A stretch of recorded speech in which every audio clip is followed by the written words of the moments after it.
기독교 강요 2권 제10장 8번째, 여호와를 자기 하나님으로 삼는 백성의 복을 동일하게 누림. 그러나 이것이 아직도 다소 불명확하게 보이는가? 그렇다면 언약의 공식 그 자체로 넘어가서 다루도록 하자. 왜냐하면 그것은 유순한 천품을 지닌 사람들을 만족시킬 뿐만 아니라 그것을 반박하려고 드는 자들의 무지를 넉넉하게 증명해 줄 것이기 때문이다. 여호와는 항상 자기 종들과 언약을 맺으실 때 나는 너희의 하나님이 되고 너희는 내 백성이 될 것이니라 라고 말씀하신다. 선지자들 또한 이 말씀에 생명과 구원과 모든 지극한 복이 모두 포함되어 있음을 설명하곤 한다. 다윗이 여호와를 자기 하나님으로 삼는 백성은 복이 있도다. 하나님의 기업으로 선택된 백성은 복이 있도다 라고 자주 선포하는 데에는 이유가 없지 않다. 실로 그것은 하나님이 땅에 속한 행복을 주시기 때문이 아니라 그의 백성으로 취하신 자들을 죽음으로부터 건져내시고 자기의 영원한 자비를 베푸셔서 항구적으로 지키시기 때문이다. 다른 선지자들도 이 같은 말씀을 전한다. 여호와 나의 하나님, 우리가 사망에 이르지 아니하리이다. 여호와는 우리의 율법을 세우시니요 여호와는 우리의 왕이시니 그가 우리를 구원하실 것임이라. 이스라엘이여, 너는 행복한 사람이로다. 여호와의 구원을 너같이 얻은 백성이 누구냐? 그러나 괜한 일로 애쓸 필요 없이 선지자들이 반복해서 전하는 다음 충고에 주목하자. 여호와가 우리의 하나님이 되시는 이상 우리는 무엇 하나 부족한 것이 없이 모든 선의 풍성함이라 구원의 확신을 누리게 된다. 진정 그러하다. 만약 하나님의 얼굴이 비치는 순간 그 얼굴이 구원의 가장 확실한 보증이 된다면 하나님이 어떤 사람에게 그의 하나님으로서 나타나실 때에 동시에 자기의 구원의 보고를 그에게 열어주시지 않겠는가? 모세가 증언하였듯이 여호와는 우리 가운데 거하시어 우리의 하나님이 되신다. 그러나 우리는 하나님의 이런 현존을 누릴 때 동시에 생명을 소유하지 않을 수 없다. 더 이상 무엇을 표현할 필요 없이 나는 너희의 하나님이 되리니 라는 말씀으로써 그들은 영적인 생명에 대한 충분히 분명한 약속을 가지게 된다.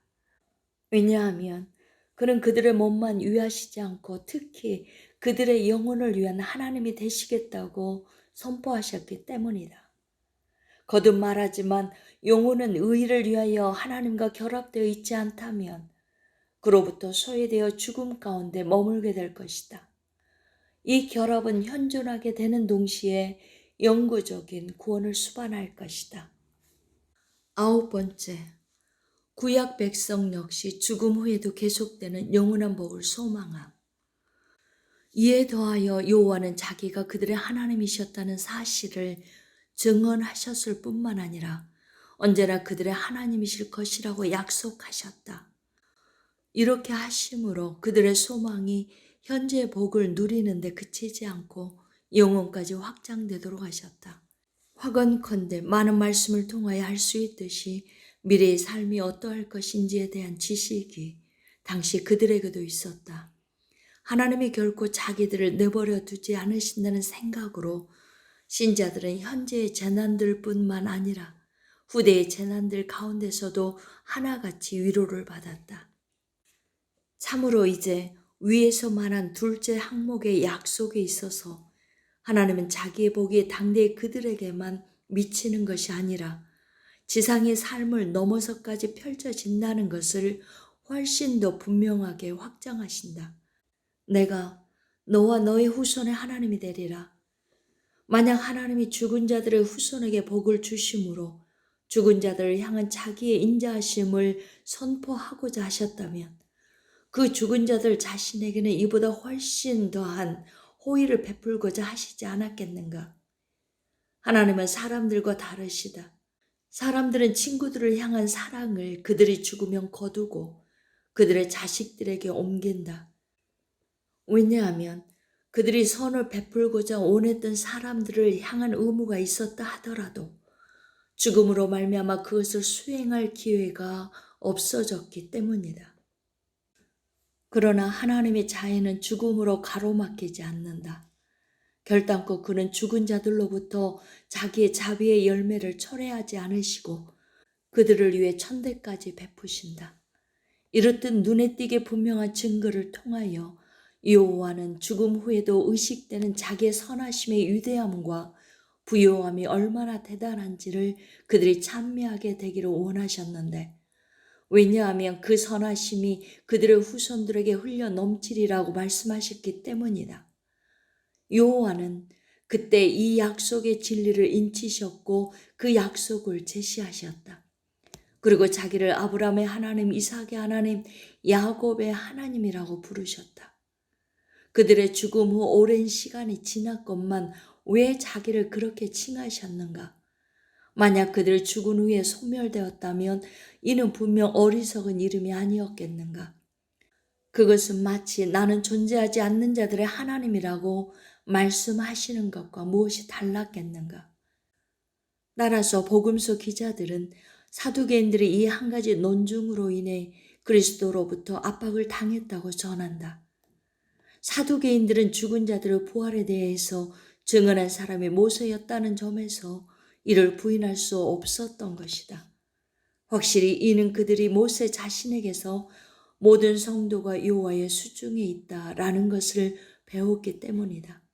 이로부터 십사일에 미루어 알 수 있는 말은 죽음과 생명의 재판관이신 하나님이 받아들여 자기의 교육, 후견, 보호 아래 두신 자들은 실로 죽음 후에도 소멸되지 않는다는 사실이다. 10번째, 지상의 행복에 안주하지 않고 그 너머의 삶을 바라보게 하는 계속적인 훈련. 이제 이 논쟁의 주요한 논점에 대해서 고찰하도록 하자.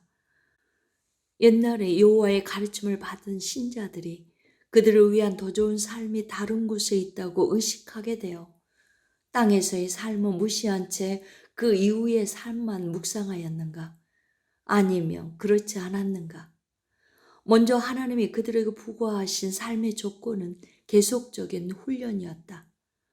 이 훈련을 통해 그들은 만약 그들이 이 세상의 삶에 있어서만 행복하다면 그 어느 누구보다도 가장 비참한 사람들이 되리라는 점을 깨달았을 것이다. 아담은 빼앗겨버린 행복에 대한 기억만으로도 가장 불행하였음에도 쓰라린 수고 가운데서도 자기의 필요를 간신히 채워갈 뿐이었다. 하나님의 저주로 말미암아 비참하게 내몰리는 것이 마치 손으로 하는 수고만으로는 부족하다는 듯이 그나마 자기에게 남아있는 위로 가운데서도 극한 슬픔을 받아들여야 했다. 그의 두 아들 가운데 하나가 다른 하나에 의해서 사악하게 살해되는 일이 발생했다. 그가 남아있는 아들에 대한 반감을 갖고 경악한 것은 당연했다. 아벨은 꽃피는 한창 때 잔인하게 목숨을 잃었는데 이를 통해 인간 참상의 본을 보여주었다. 온 땅이 안전하다 하면서 즐기고 있을 때에 노아는 인생이 좋은 시기를 바쳐 큰 노동 가운데 방주를 건조하였다. 그는 이로써 죽음을 피했지만 이 수고는 100번의 죽음보다도 더 큰 아주 힘든 어려움을 초래하였다. 게다가 10개월 동안 그에게 있어서 방주는 무덤과 같았다. 그 오랫동안 동물들의 배설물에 거의 잠기다시피 했으니 이보다 더 불쾌한 것이 있을 수 없었다. 그는 그 대단한 어려움을 모면했지만 새로운 일로 슬픔을 당하였다. 그는 자기 아들에게 조롱당하는 처지에 놓인 자기의 모습을 깨닫게 되었고 하나님의 크신 복을 받아 대홍수에서도 안전했던 그 아들을 자기 입으로 저주하는 자리에 내몰리게 되었다. 11번째, 현세의 고난을 이겨낸 아브라함의 믿음. 만약 우리가 아브라함의 믿음을 바라본다면 실로 그는 10만의 버금가는 사람들의 존경을 받아야 한다. 그의 삶은 신앙의 최고 규범을 우리 앞에 제시한다. 우리도 하나님의 자녀가 되려면 그의 족속으로 여겨져야 한다. 아브라함은 모든 신자의 아버지가 되었지만 정작 그들 가운데 마지막 한 끄트머리에 있는 구석진 자리도 차지하지 못할 처지였다.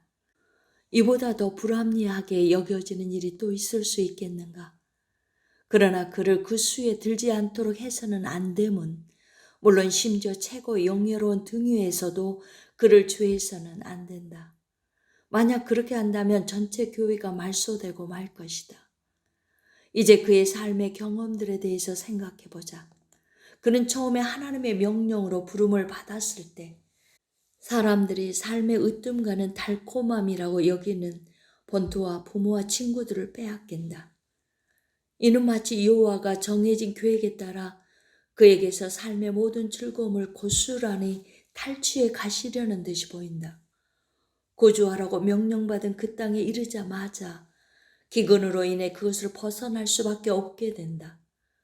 도움을 찾아 도망간 곳에서는 자기를 안전하게 보호하기 위해 자기 아내의 몸을 팔아야 할 만큼 궁지에 처한다. 아마 이는 무수한 죽음보다도 더 냉혹한 일이었으리라. 이후 자기의 거주지로 돌아왔으나 또다시 기근으로 그곳으로부터 내쳐진다.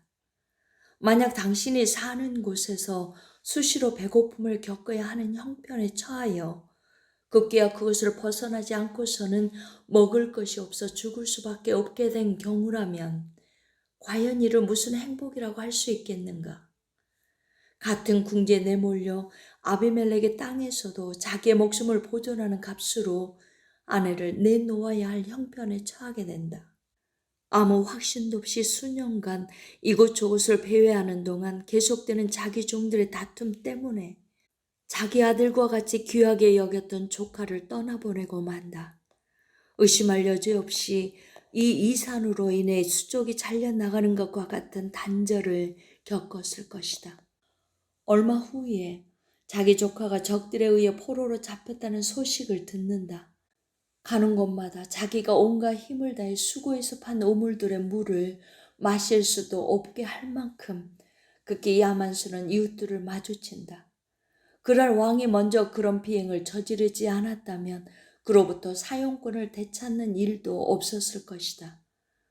노년에 이르러 심히 쇠약한 가운데 있게 되었지만 여전히 자기에게는 자식이 없음을 보게 된다. 이는 그 세대에 속한 사람에게는 가장 불행하고 쓰라린 일이었다. 마침내 소망과는 달리 이스마엘을 낳게 되나 이로 말미암아 많은 대가를 치르게 된다. 사라는 마치 아브라함이 여종의 교만을 부추겨 가정불화의 원인을 제공하기라도 한 듯이 그를 비난하여 지치게 했다. 마침내 이삭이 태어난다. 그러나 이에도 대가가 따랐으니 첫째 아들 이스마엘은 쫓겨나 거의 적대시될 정도로 버림받게 되었기 때문이다. 이삭이 홀로 남았을 때 노령으로 쇠약해진 이 선한 사람에게 의지가 되었는데 얼마 지나지 않아 그를 제물로 바치라는 명령을 받게 된다. 아버지가 자기 아들을 죽이는 것보다 더 황망한 일을 사람의 마음으로 생각해는 할 수 있겠는가? 만약 이삭이 병으로 죽었다고 하더라도 누가 아브라함을 가장 비참한 노인이라고 여기지 않았겠는가?